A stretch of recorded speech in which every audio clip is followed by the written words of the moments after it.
দক্ষিণ কামৰূপৰ চুনতলিত HP gas cylinder ভৰ্তি ট্ৰাকৰ অঘটন। নিয়ন্ত্ৰণ হেৰুৱাই পথৰ কাষত বাগৰিল চিলিণ্ডাৰ ভৰ্তি ট্ৰাক।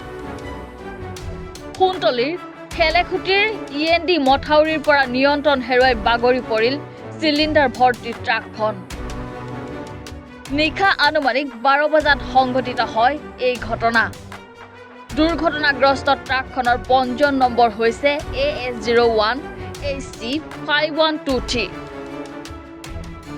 দুৰ্ঘটনাগ্ৰস্ত ট্ৰাকখনত আছিল 342টাকৈ চিলিণ্ডাৰ। গোৱালপাৰাৰ পৰা টোপামাৰীলৈ গৈ থকা অৱস্থাত সংঘটিত হয় এই ঘটনা। ট্ৰাক দুৰ্ঘটনাত কথমপি প্ৰাণ ৰক্ষা পৰে চালক মহৰ আলীৰ। ঘটনাস্থলীত উপস্থিত সোণতলীৰ আৰক্ষীৰ দল।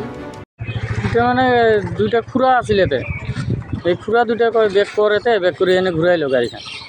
ঘূৰাতে মানে যি টাইমত গাড়ী ইফালে মই লেফ্ট ছাইড কাটি আছোঁ, গাড়ী নিজে নিজে টানি আছে ৰাইট ছাইড। ক'ৰ পৰা আহিছিলে গাড়ীখন? মই গোৱালপাৰাৰ পৰা আহিছোঁ। কি আছিলে গাড়ী?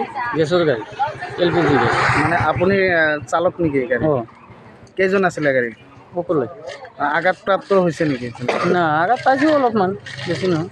ক'ত যাব বিচাৰিছিল গাড়ীখন? টোপামাৰী। কেতিয়া হৈছে সংঘটিত এই দুৰ্ঘটনা? ৰাতি 12টা পাৰ হৈছে। সোণতলীৰ পৰা ছানিদুল ইছলামৰ ৰিপৰ্ট, এনি ভাৰত 24।